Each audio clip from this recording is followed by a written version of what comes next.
Hello and welcome to the inaugural episode of Beyond the Noise, where we help separate signal from the noise in the esports industry.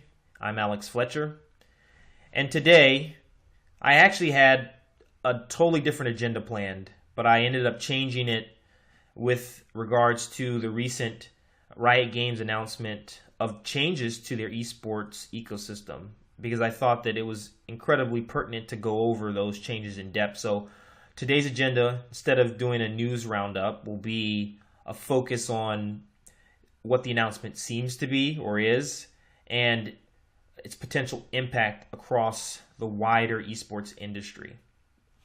So to go through it here, we're going to talk a little bit about why I feel like the announcement is big time progress, jump into some economics, some economic realities surrounding League of Legends esports and esports in general. And then I really want to focus on the intellectual property conflicts that I feel like have gone unstated, but not just by Riot Games, but in general in competitive video games.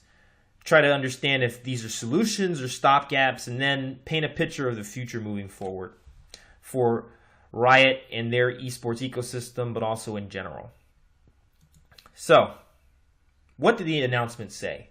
I really picked up some cool language from Riot, and it was interesting to read through it because a couple of sentences and terms kept surfacing, and the first one that caught my eye was economics. And I'm pulling up the announcement here. Business models, all of these things were very strong language, and it was good language because it's exactly the things I think that Riot should be focused on. They are at the helm of a platform in League of Legends. This is bigger than just the League Championship Series or LCS. That the platform in the form of League of Legends that attracts 100 million players per month, and that is no small figure. That is incredible, actually, because anytime over 1% of the Earth's population is doing any one activity every month, that's huge. So I think that Riot, they understand that they've got to stimulate the economic activity around this massive, just deluge of engagement that they have. And the LCS is part of that, right? Their esports it's a big part of it. And the announcement to me says that they finally recognize that and they're making changes, which is excellent. Awesome. Obviously, the fact that they're going to begin to, and I'm going to quote this here, the press release here, continue to attract the type of healthy long-term investment that has helped mature the scene to date and will support the long-term evolution of the sport. We need to unlock new revenue streams, unquote. That's a strong statement. Not just because it's saying the right things, but because, well, that's exactly what their focus should be, I feel like, at this stage in the LCS's life cycle. But not just the LCS, I'm just saying in terms of their esports ecosystem.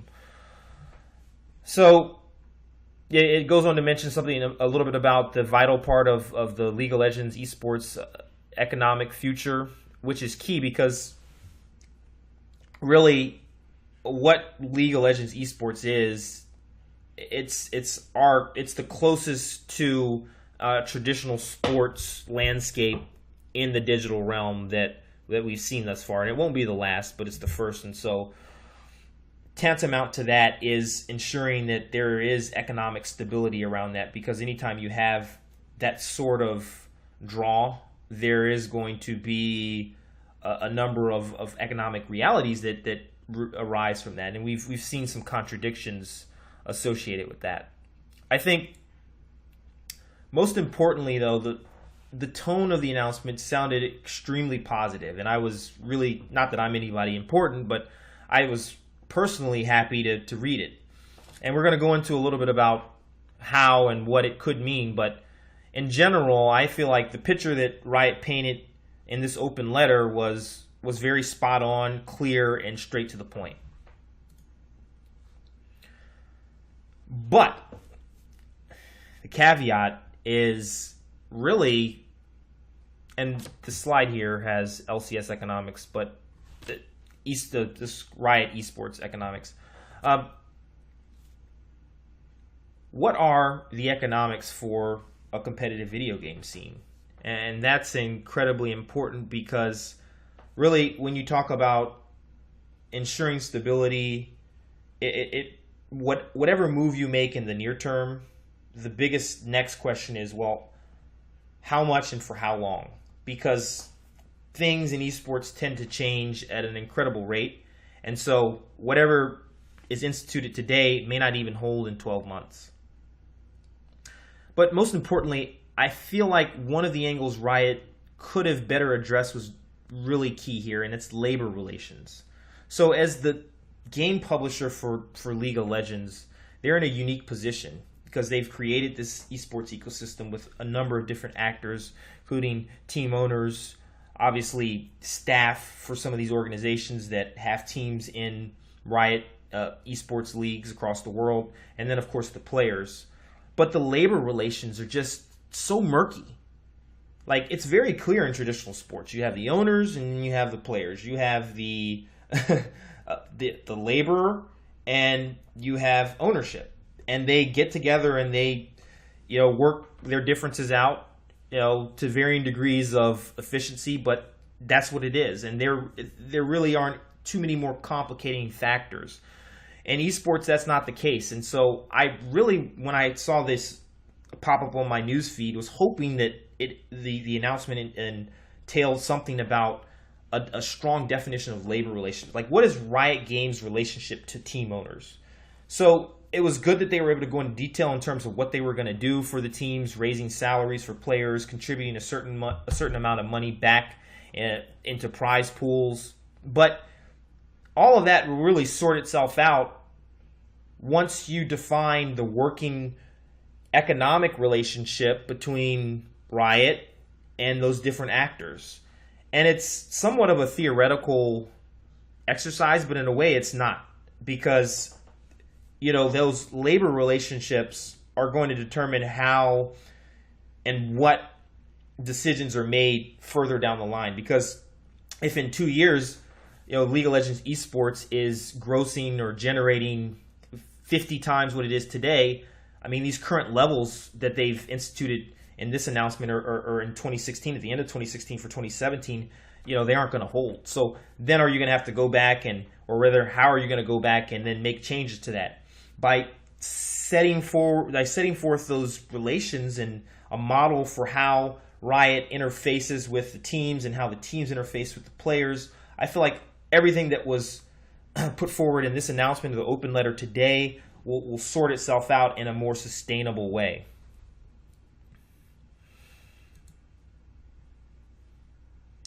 And then, of course, key in all this is really, to me, the intellectual property battle. IP. Because in a digital world, which is what esports is, and it will continue to be primarily digital, even as it encroaches the physical world, intellectual property is really the nexus of everything. And everyone understands how and why game publishers, how they relate to their own intellectual property, which is to say the games themselves. But it's more important to say or to define what other forms of IP are and how the different actors in an esports ecosystem feed into that. And by that I mean, to me, while League of Legends, the game IP itself, belongs wholly to Riot Games, like, the esports IP is shared. I mean, you can't tell me when I sit down and I watch a LCK broadcast or a EU LCS broadcast that's the sole ownership of Riot Games. I understand that the game itself that they're playing, but that essence, the sport, like the competitive layer to it, that's a little bit more varied. It's not as cut and dry as, well, it's Riot's game, so they own it and they also own everything around it. And I think really that's the heart of esports today, is understanding what that IP around the game that's being grown and that's attracting the fans. That's attracting the viewership. That's attracting the brands. Because great games existed before esports was a buzzword, right? So it's really that other layer around it, the esports IP, that's of concern today. And personally, I've gone on record by saying, hey, look, Riot should spin the freaking start by spinning the LCS off into a separate company, and then give team owners ownership in that company to kind of solve those contentions around sharing and ownership of the esports IP. Obviously, that wasn't addressed here. I think this is a bigger picture outside the purview of Riot and of League of Legends, but it's one that really isn't going to go away.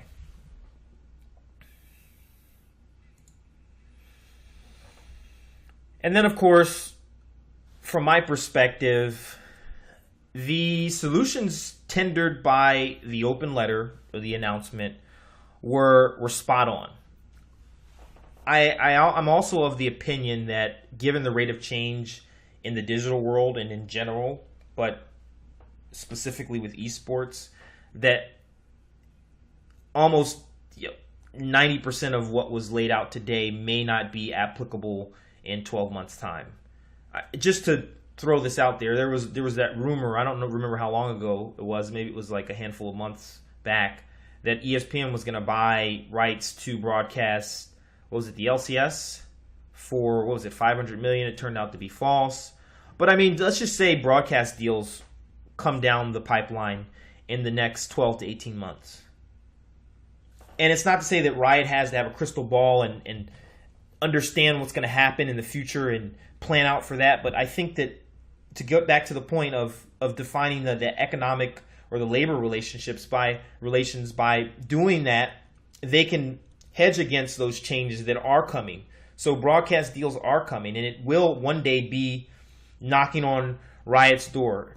And if it's not Riot's door, it's someone else's door. But in order to prepare for that, I think the biggest challenge is to set up models and not just make decisions that solve the problems today, but models that scale for growth tomorrow. And looking through a lot of those bullet points in the open letter and in the announcement, I could see very easily those not scaling. So when you don't necessarily set up the models that will help you respond to changes, then you're just stuck in the same position of having to go back and update a new set of changes that may or may not go over as well the next time around. So really, doing that is all about helping the scene scale, and that's incredibly important, I believe, for across esports.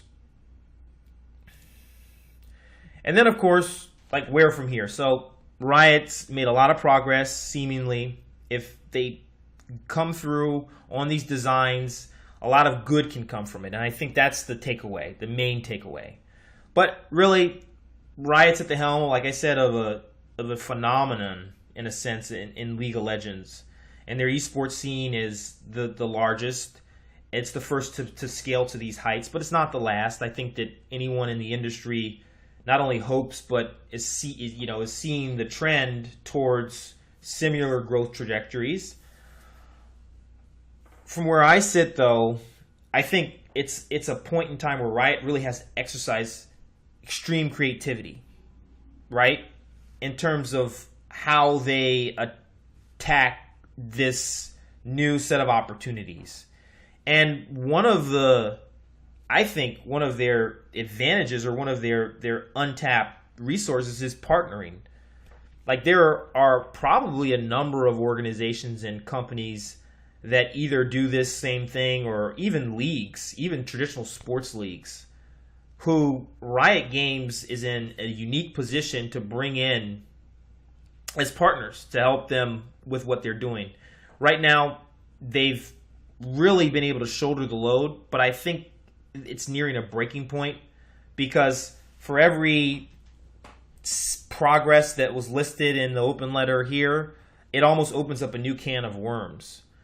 Because like I said, pending any changes, but also just pending growth, you'll have to revisit each and every one of those bullet points in depth once growth occurs. And I'm sure everyone's hoping for that to happen.